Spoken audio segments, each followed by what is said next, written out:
Hola, ¿qué tal? Muy buenas tardes. Mi nombre es Wilber Andrés Balcázar Valencia, estudiante de Enfermería de la Escuela de Enfermería de la Fundación Universitaria Cafán. En el día de hoy les vamos a hablar de patologías como la trombocitosis, la trombocitopenia y la enfermedad del factor von Willebrand. Bienvenidos.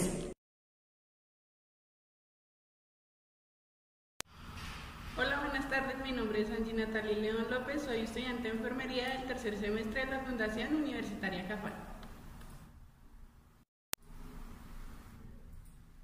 Hola, buenas tardes. Mi nombre es Mauricio Arias. Soy estudiante de tercer semestre de enfermería de la Fundación Universitaria Cafán. Hola, buenas tardes. Mi nombre es Vanessa Bandera. Soy estudiante de enfermería del tercer semestre de la Fundación Universitaria Cafán.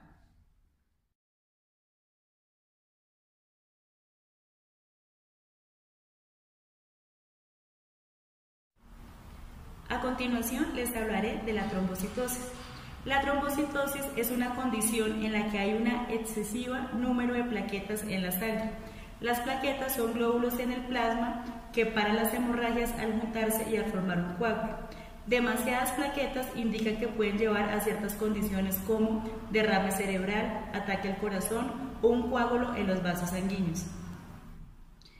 En la parte de la etiología y patogénesis vamos a hablar de cómo la trombopoyetina es la hormona clave en la regulación de la diferenciación de los megacariocitos y la formación plaquetaria.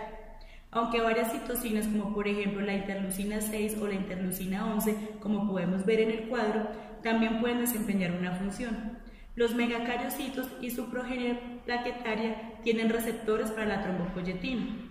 La trombopoyetina se transporta en el plasma unida a receptores en la superficie de las plaquetas circulantes y en una forma no enlazada, que estas liberan para promover la proliferación de megacariocitos, como podemos ver en el recuadro. Cuando el recuento plaquetario baja, más trombopoyetina no unida a esta disponible para estimular la proliferación de megacariocitos. Y si el recuento de plaquetas aumenta, menos trombopoyetina está disponible para estimular la proliferación. Así que podemos decir que en condiciones normales la proliferación de megacariocitos y la producción de plaquetas están bajo en el control de un mecanismo de retroalimentación negativa mediante el recuento de plaquetas. En el siguiente cuadro les mostraré las diferencias entre la trombocitosis esencial y la trombocitosis reactiva. Tenemos ciertos caracteres. El primero es la enfermedad subyacente, la cual está presente en la reactiva y en la esencial no. La siguiente es la isquemia digital y cerebrovascular, la cual está presente en la esencial y en la reactiva no. La trombosis venosa y de arterias está presente en la esencial y en la trombocitosis reactiva no. Las complicaciones hemorrágicas están presentes en un alto rango en la trombocitosis esencial, mientras que la trombocitosis reactiva muy baja. El otro carácter es la esplenomegalia. ¿Qué es esto? Es el agrandamiento patológico del vaso o estructura esplénica más allá de sus dimensiones normales, los cuales están presentes en el 40% de los casos en la trombocitosis esencial y en la trombocitosis reactiva no están presentes. El frotis de sangre periférica. En la trombocitosis esencial podemos encontrar plaquetas gigantes, mientras que en la trombocitosis reactiva podemos encontrar plaquetas normales. La función plaquetaria en la trombocitosis esencial puede ser anormal, en la reactiva es totalmente normal. En la médula ósea encontraremos hiperplasia megacariocita. En la trombocitosis reactiva encontraremos el incremento de número de megacariocitos de forma normal. El siguiente nos habla de las causas de trombocitosis. Encontramos dos procesos, el proceso transitorio y el proceso sostenido. Dentro del proceso transitorio encontramos pérdida aguda de sangre, infección e inflamación aguda y los ejercicios físicos. Dentro de los procesos sostenidos encontramos la deficiencia de hierro, anemias hemolíticas, neoplasias, enfermedades infecciosas e inflamatorias crónicas. Encontramos también enfermedades del tejido conectivo como son artritis temporal, tuberculosis, síndrome del intestino irritable. También dentro del proceso sostenido encontramos que están inducidas por fármacos, una de ellas son las citoquinas. Dentro de las manifestaciones clínicas los dividimos en dos, las trombóticas y las hemorrágicas. Dentro de las trombóticas encontramos accidentes isquémicos transitorios, circulación cerebral y ocular, accidente cerebrovascular, microcoagulación periférica, síntomas coronarios agudos, trombosis arterias periféricas, y dentro de las hemorrágicas encontramos mucocutáneas, hemorragia digestiva aguda o crónica con ferropenia. También encontramos urogenitales, hemorragias secundarias a cirugías o traumas.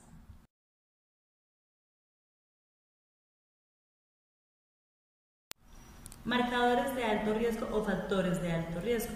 Dentro de ellos encontramos la dislipidemia. ¿Qué es la dislipidemia? Es la alteración de los niveles de lípidos en la sangre. Los lípidos son un conjunto de moléculas que circulan en la sangre, dentro de las cuales se encuentra el colesterol total, el colesterol LDL, el colesterol HDL y los triglicéridos. Los cambios más frecuentes son el aumento del colesterol total, del colesterol LDL y de los triglicéridos. Esto va sumado a una disminución del colesterol HDL. Esto también se conoce como el colesterol bueno, ya que es un tipo de grasa que ayuda a eliminar el colesterol de la sangre. El otro factor de riesgo que encontramos es la obesidad y el sobrepeso. Esta se define como una acumulación anormal o excesiva de grasa que puede ser perjudicial para la salud. Una forma simple de medir la obesidad es el índice de masa corporal. Esto es el peso de una persona en kilogramos dividido por el cuadrado de la talla en metros. El otro factor de riesgo es la hipertensión, que es la presión arterial, es una medición de la fuerza ejercida contra las paredes de las arterias a medida que el corazón bombea la sangre a su cuerpo. La hipertensión es el término que se utiliza para describir la presión alta. El otro factor de riesgo que encontramos son la edad, que involucra a mayores de 60 años, el recuento mayor de 1500 plaquetas y los antecedentes de trombocitosis.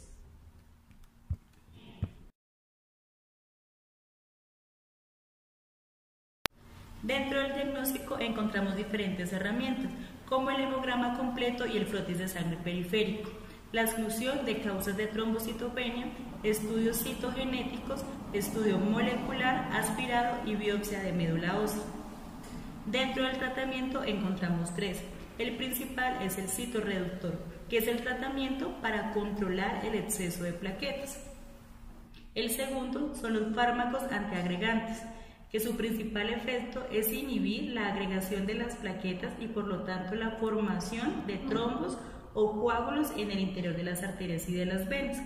Por último, encontramos la transformación en la mielofibrosis. ¿Qué es la mielofibrosis? En la primaria es un trastorno crónico, generalmente idiopático, caracterizado por fibrosis de la médula ósea, esplenomegalia y anemia con coágulos rojos inmaduros en forma de lágrima.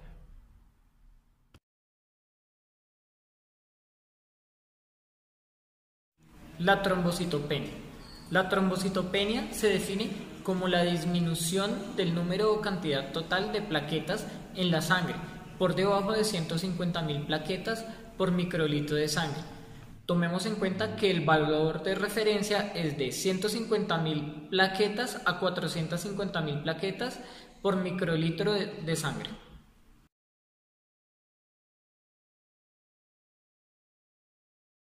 Las plaquetas. Las plaquetas son pequeños fragmentos acelulares producidos por los megacariocitos. Se producen en la médula ósea. Tienen un tamaño que oscila entre 7 a 9 FL. Equivalen al 20% del volumen de los eritrocitos y tienen una vida media de entre 7 a 9 días. Son indispensables para la hemostasia primaria y para la formación del trombo blanco.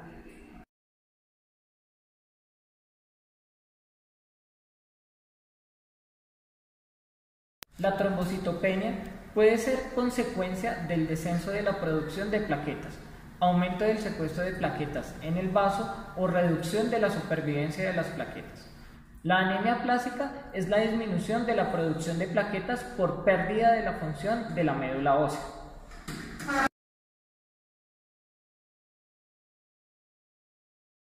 A continuación veremos cómo se forman las plaquetas. Las plaquetas se forman a partir de la célula madre pluripotencial. Luego se genera la célula madre mieloide y de ahí se forma la unidad funcional de colonias de megacariocitos. Posteriormente se forma el megacariocito y del megacariocito se desprenden las plaquetas.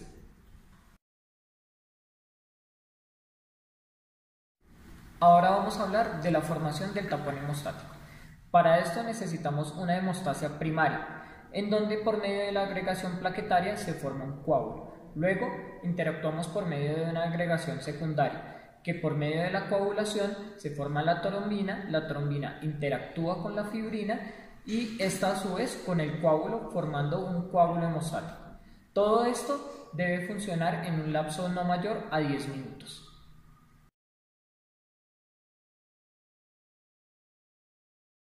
Ahora vamos a hablar de las manifestaciones clínicas de la trombocitopenia.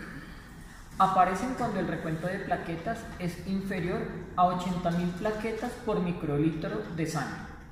Cuando las plaquetas están por debajo de 10.000 microlitros de sangre, se van a evidenciar manifestaciones que pueden causar riesgo en la salud del paciente.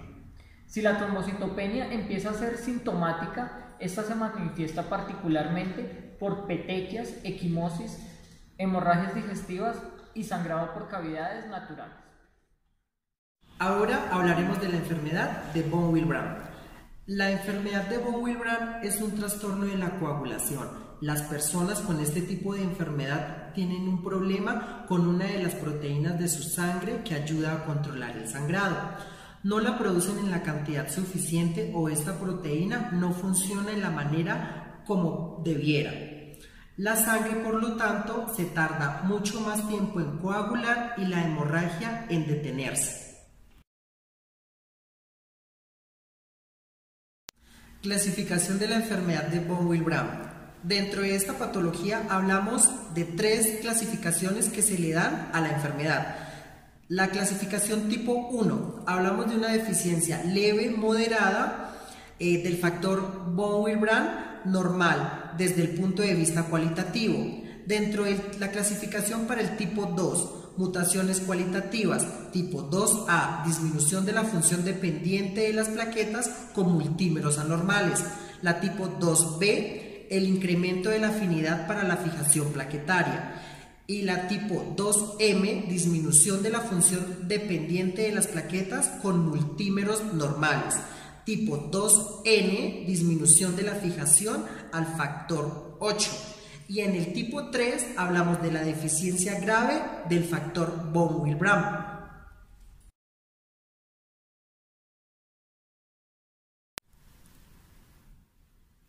¿Cómo se adquiere la enfermedad de von Willebrand? Generalmente es heredada. Se transmite a través de los genes de cualquiera de los padres a los hijos de cualquier sexo. Algunas veces hay evidencias o historias familiares de problemas hemorrágicos. Sin embargo, los síntomas hemorrágicos pueden variar considerablemente dentro de una misma familia.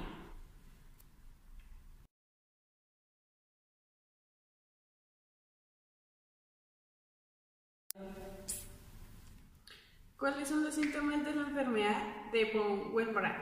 Los principales síntomas son propensión a desarrollar moretones, hemorragias nasales frecuentes y prolongadas, hemorragia de las encías, llamados también gingivitis, hemorragias prolongadas de pequeñas cortadas, periodo menstrual abundante o prolongado, hemorragia en el tracto gastrointestinal superior e inferior, hemorragia prolongada después de lesiones, cirugías, trabajos dentales o partos.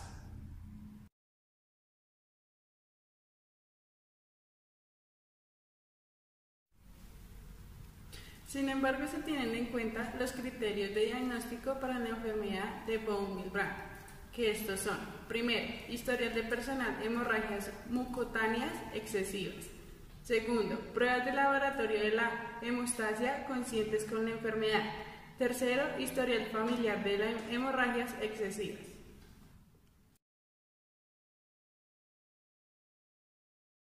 El tratamiento para la enfermedad de von Willebrand básicamente depende de, primero, terapias coadyuvantes para el tratamiento de la enfermedad. Y como segundo, estrategias que nos permitan incrementar las concentraciones del factor von Willebrand en el organismo. Entonces, dentro de las terapias coadyuvantes hablamos de unos agentes antifibrinolíticos como el ácido tranexámico o el epsilon aminocaproico, la cola de fibrino y los estrógenos. Y dentro de las estrategias para incrementar las concentraciones del factor von Willebrand hablamos primero de la liberación de reservas intrínsecas del factor von Willebrand como la desmopresina y la administración de concentrado del factor von Willebrand, concentrados de derivados del plasma. Factor 8, derivados del plasma. Recomendaciones para las personas con la enfermedad de von Willebrand. Como tal, lleve consigo información sobre su trastorno, el tratamiento que le ha sido recetado y el nombre y teléfono de su médico o centro de tratamiento. Proporciona a las escuelas información sobre la enfermedad de von Willebrand y cómo manejar situaciones que pudieran surgir. El problema más común que se presenta en la escuela básicamente serían las hemorragias a nivel nasal. Inscríbase en un centro especializado en donde le puedan tratar como tal la enfermedad. Verifique con su médico los tratamientos y procedimientos que se deben llevar a cabo para el total control de la enfermedad. Por último, es importante que la comunidad entienda que la trombocitosis, la trombocitopenia y la enfermedad de von Willebrand son enfermedades presentes en nuestras comunidades y desde la Escuela de Enfermería queremos promover para la prevención y el tratamiento de las mismas. Muchas gracias.